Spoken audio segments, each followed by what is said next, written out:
Howdy, folks. Hello, and welcome to my graveyard. I am your host of the evening, the Cemetery Man from Salem, Mass. Always taking names and kicking candy ass, live and in living color here with you on Grande's Graveyard. Well, we're not live. We're being recorded, and I wanted to share an experience I had yesterday. I actually hit New York City, and I hit a Broadway play for the very first time since the COVID pandemic hit. I'd actually only ever been once before with my good friend Jonathan when we went to go see Come From Away, which was a musical about the tragedies of the September 11 attacks. And that was a wonderful musical, wonderful production. But when I heard about this particular play that was going to be debuting on Broadway just over a month ago, I believe was its opening night. I believe it was June the 1st, and I'm recording this July the 2nd. So it was exactly a month ago that the play opened, and it is this play right here. It is Grey House. Yes, Grey House, which is a horror-themed play. And when I heard that, and when I heard horror-themed play on Broadway, I was like, take my money. When can I go? And what I did was actually reached out to my mom, and my mom was like, hey, I would absolutely love to go to Broadway with you. It's something that I've always wanted to do, with you. She's seen hundreds of plays, and we just had never gotten the chance to go together. So I said, hey, I'll get the tickets. And she said, hey, I'll treat to lunch. So we had a very nice day in the city. We walked in Bryant Park, had Tony DiNapoli's, bunch of seafood deliciousness. But the highlight of the day definitely was going to see this play, Grey House. We saw the 2 p.m. showing of this. And man, I got to say, I was blown away by this. And I didn't know what to expect. I didn't read any plot synopsis. I didn't read, any spoilers or anything like that. I went in completely blind to what I was about to see. It could have been a musical for all I know, but I can confirm it is not. There are a couple musical numbers. There's a couple of songs, but it's definitely not a musical by any stretch of the imagination. Well, I figure what I do here is I'll do a non-spoiler section.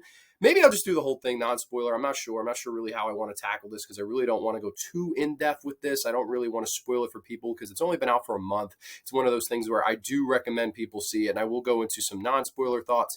Maybe towards the end, I'll give a spoiler warning if I choose to do so. But again, that's very, spur of a literal, game time decision, if you will. But I saw Grey House, and I actually really loved it. So I'll give a brief plot synopsis. This is according to Wikipedia, so this is not my words, this is theirs. Max and Henry, a young married couple, wreck their car in the mountains during a blizzard. They take shelter in a cabin occupied by a group of teenage girls and an old lady who claims to be their mother. During their stay, the girls imply that they were not drawn to the house by the car accident, but by their own pasts. Yes, that's on Wikipedia, so there's no spoilers there. And I gotta say, first and foremost, it was so nice to be back on Broadway. I mean, I'd only been once before, but I am just one of those people. I love the, atmosphere of it. I just think it's just absolutely beautiful. It played in the, I don't know if I'm pronouncing this right, the Lyceum Theater. It's written on the yellow, of course. And again, I have a yellow background. The Lyceum Theater, which apparently one of the leads, Laurie Metcalf, who, of course, you remember from Roseanne, you remember Scream fans and horror fans will remember from Scream 2, is Billy's mother. Of course, Debbie Salt's that character. She was in this and wonderful in it. Of course, I actually recognized the straight lead, I guess the Max character.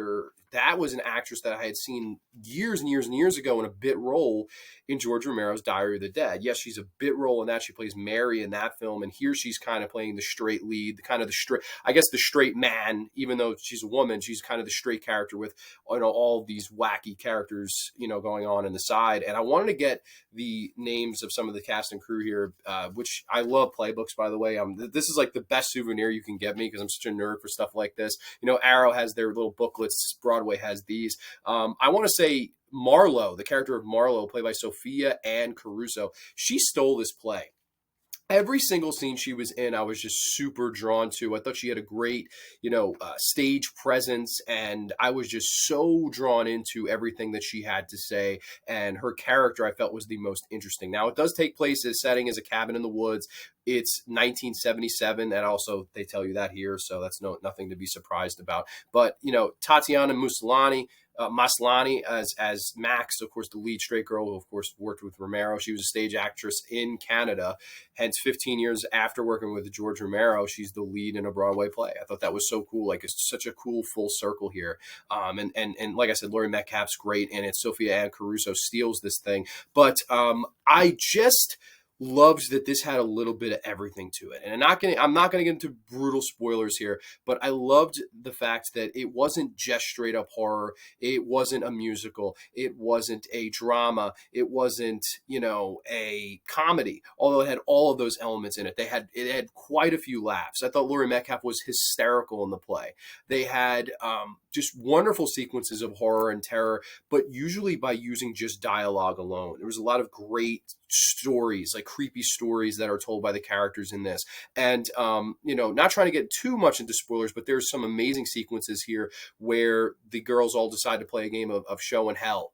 And that sequence in particular, I thought was incredible, where they tell Tatiana Maslany, you must not lie, you must not tell lies. And of course, we have to decide as an audience, is she telling lies or not? And that sequence really worked. There's a really fun dinner scene in this, which I thought was fantastic. I thought it was just really added a great energy to the play. And the thing that I thought was the best about this, the reason I'd put it over the top, there'd be two reasons. Number one is when I got out of the play, there was a camera crew there, and there were people interviewing people that had come out of the play. You had to sign a waiver, and a lot of people said no to it. But I was like, oh my God, I'd love to, the least I could do is come out here and give a 2-minute interview about why I liked this. So I signed the waiver and I waited online. It wasn't a long line. It was maybe 6-7 people that said yes to it. So my mom waited on the side, must have heard dismay. She was like, oh my God, I want to hit the train. But I was like, let me, give my 2 cents. And I got interviewed by them. And she said, if you could describe this play, if you said, Grey House on Broadway is 2 words, what would you say? And I said, Grey House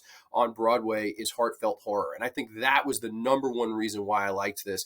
This was horror, but it had a nice heart to it. And that's not something you see that much nowadays, and something that you definitely don't expect to see on a Broadway, New York City grand scope and stage like this. And that was what blew me away most of it. I mean, there was a particular sequence, I won't get into what is said, but there's a great scene between Laurie Metcalf and Sophie Ann Caruso, where she is braiding her mother's hair and telling her how much that she meant to her. And you get a little bit of the backstory of Marlowe's character. And man, I almost cried. I mean, it was that emotional of a scene between 2 actresses. And man, there's something different about seeing a stage play live as opposed to watching a film. And don't get me wrong, I could still get, a crying emotion out of a film too.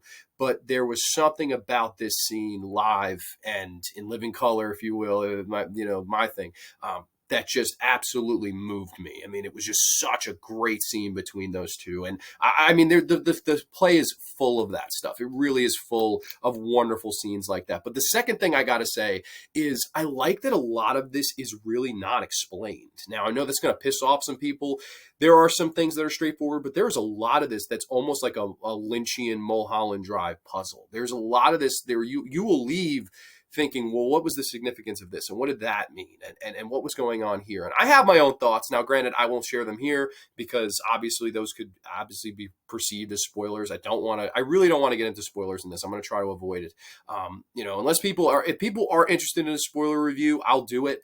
If depending on how this does, or if people are interested or not, you can let me know. But I really liked that it was making me think. My mother and I on the train home, we were talking about the significance of this and that and what maybe some of the meanings of this play meant. I know every Thursday, which I shouldn't promote because it's going up against Grande's Graveyard, but if you do go see this, happen by chance to see it on a Thursday night, they have at least one actor or one person that worked on the creative, come out and talk to the audience for a half hour afterwards. That's really cool. You get that little kind of bonus feature content, live with an actor or actress or, creative member. They've been doing that. I know they have 2 or 3 more of those booked up. So I think this will play throughout July, which is really cool. I'd love to go see it again to answer some questions that I have, because I don't think all of my questions have been answered, and I don't know if they'll ever be answered. It's kind of one of those things where I was forced to use my imagination. I was forced to think just a little bit, and I don't think in a cheap way at all. I think in a wonderful way. I can't tell you enough. I really think this was great. Again, I don't want to get into spoilers or things that made me laugh, because there were quite a few laughs in there. There were quite a few things that got under my skin. Now, as far as if you're asking how far does this go, how far can a Broadway mainstream horror play take things? The answer, there's some gore in here. It's not explicit, But it's definitely, there's some gore to be had. There's some vomiting. There is some pentagrams. There are some things in here that will absolutely be not something you're accustomed to seeing on a Broadway play, and do push the horror envelope, but they don't push the envelope too far. I think they did it just in the right way. So I can't lie to you. I really think this was a great play. I'd give it a 9 out of 10.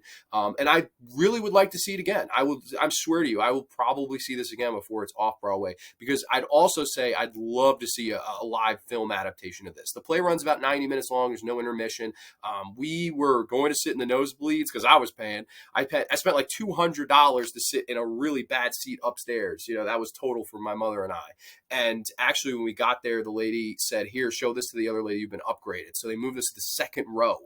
You know, I paid for fucking, nosebleeders, and they fucking put us in the second row. I was like, wow, like, what are the chances of this, Dead center, too. It wasn't like we were in the corner. We were dead center, second row. It was like, holy shit, how cool is this? But I just really want to say, the talent involved here, all the actresses, I can read you off, their names here. There wasn't much males going on in this. Laurie Metcalf, Tatiana Maslany, Paul Sparks is Henry. He's the love interest in the movie. The play. I'm sorry. I'm so used to reviewing movies. Sophia Ann Caruso as Marlowe was wonderful. Millicent Simmons, Colby Kipnis, Alyssa Emily Marvin, Eamon Patrick O'Connell, and Cindy Coyne, I don't know.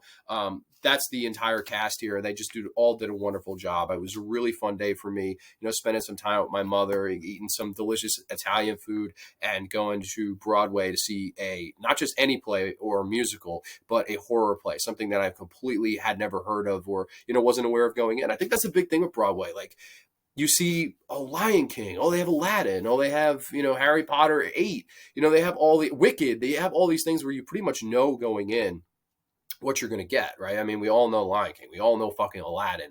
As much as I love Little Shop of Horrors, we all know Little Shop of Horrors.